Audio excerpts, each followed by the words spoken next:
to be clear, it's not like we're looking for a pity party or anything like that for you guys to feel bad for us. I mean, look at the outrageous lifestyle that we live, right? Like, there's no room here for that. We're just trying to talk through and be as honest about the actual experience of this whole thing as possible. I had a realization this morning that we're eating bread that we bought that was the cheapest bread we could find in the grocery store, and the cheapest meat that we could find on the cheapest bread, and the cheapest cheese that they sold in the store with that in the cheapest hotel that we could find in all of Venice. So then I realized that maybe we should seize the day a little bit more. And even though I know that if we do this too often, we're gonna run out of money way sooner than we hope, that we should do some stuff while we're here and maybe try to enjoy it a little more than we currently are. Because it's just the saddest looking thing. I think we're gonna go on that gondola ride today, even though it's crazy expensive, but I don't know, we're here in Venice. Might be a once in a lifetime opportunity, so I think we should. I feel like we've been telling you two different storylines here since we made it to Italy, and I think the first is that Italy is crazy hot. It is incredibly warm here. And it's far too warm. It's crazy hot. We honestly got slammed by the heat yesterday. It's hot today. It's warm out there, huh? You can tell. A little sweaty. Oh you look good. You look good. You're glistening. And that's definitely true, especially coming from Wisconsin.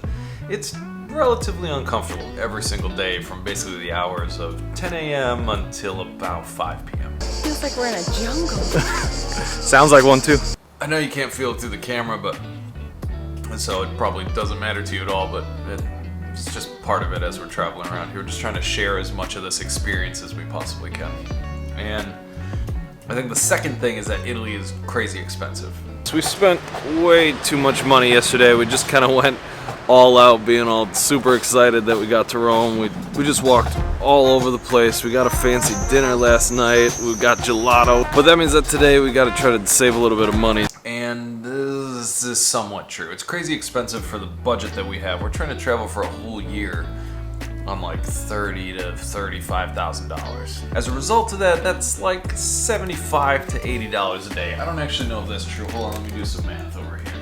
Oh boy, math is hard.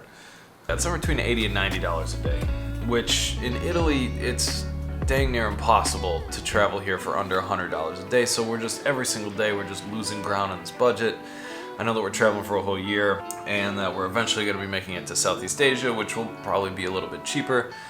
But for now, it's just kind of stressing me out a little bit. I feel like we're losing ground and that maybe we're going to have to call this thing quits early. And we're only like 7 days in. So I'm just worrying about all this unnecessary stuff that might happen 250 days from now. You certainly have to be a little bit more careful with your money here than you would if you're traveling in Thailand or in Cambodia or something like that, but I think I'm definitely overstating how expensive Italy is. It's just expensive for the budget that we have and for the length of time that we're traveling without any real source of income. Right now our YouTube channel is making us like $300 to $400 a month. So that definitely doesn't offset the costs of how much we're spending on all this travel stuff, and that's our only source of income right now. So it's probably unrealistic to expect this YouTube channel to fully replace our travel budget, or even more so to allow us to like live, at least not for a really, really long time, or if we happen to get lucky on YouTube and a lot of people happen to see one of our videos and we blow up. Guys, we did it. 1,000 subscribers! Wow! Wow! Which, I don't know if that'll happen or not, but we certainly can't bank on it. For now, all I see is our bank account just going one direction. Slowly down, down, down, down, down every single day, and that leads me to make choices like buying €1 bread and the crappiest cheese and meat on the shelf and eating that for breakfast, lunch, and dinner. I do think we have to change this outlook if we're going to do this consistently or over a long period of time, because, I don't know.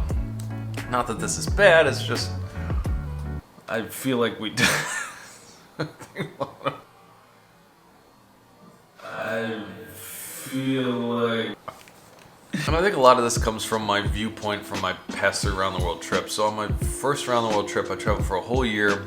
I had about $17,000. And I spent all of it and I came home with exactly $0. So at that rate, I was spending like I was spending under $50 a day for the entirety of the year, no matter where I went. And I think that mindset carried on to my next 2 around the world trips and has even stuck around for this one. Where that less than $50 a day budget, which like eating this or ramen or whatever the cheapest thing I could find every single day for 3 meals a day, just became the only way that I could travel that way. It became the only way that I could see the world at that budget with that amount of money. And I think I'm still kind of in that mindset. Oh yeah, and that $50 a day, or what is that, $46 a day that I spent on that first around the world trip. One, it was in 2012. Things were a little bit cheaper then, but not that much. And that was for everything. That was for transportation, that was for going sightseeing, that was for accommodation, that was for food, that was for drinks, everything. Right now, if we spent that $35,000 and we came home, we'd still be okay. And maybe I should start acting a little bit like that, where we can start taking a few more risks and start maybe actually going and seeing some things, like taking a gondola ride, or actually maybe going out for breakfast every once in a while, or things like that. But I don't know, it's just hard to get out of that mindset. I, on the other hand, have been struggling a lot with this idea of budgeting for a whole year trip. It's the first time that I've really had to think about how much I spend every single day.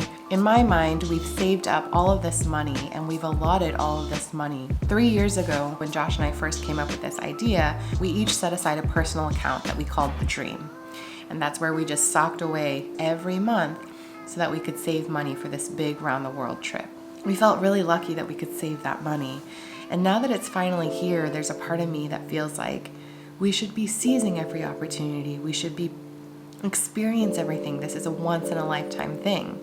It's really challenging for me to switch that mindset. So as such, eating bologna and bread and cheese in our hotel room kind of makes me a little bit sad. It's a hard adjustment for me to look at every single thing and realize I have to budget every single thing that we purchase. So I think while Josh is adjusting to the idea that we do have more money than we think to actually be able to enjoy the things that we want to do, like go on a gondola ride, I have to adjust to the idea of we still have to budget and we can't do everything that we want to do. To be clear, it's not like we're looking for a pity party or anything like that for you guys to feel bad for us. Look at the outrageous lifestyle that we live, right? Like, there's no room here for that. We're just trying to talk through and be as honest about the actual experience of this whole thing as possible. So that way someday if you do it and maybe you come across the same thing where one of you is like, we should save money, and then one of you is like, we should spend a little bit more and enjoy while we're here, and trying to find that balance, and that's what we're still trying to do. That maybe you'll have a little resource to help you think about it. Honestly, we still don't have an answer to this. It's not like we're sitting here like gurus at the top of the mountain prescribing what you should do.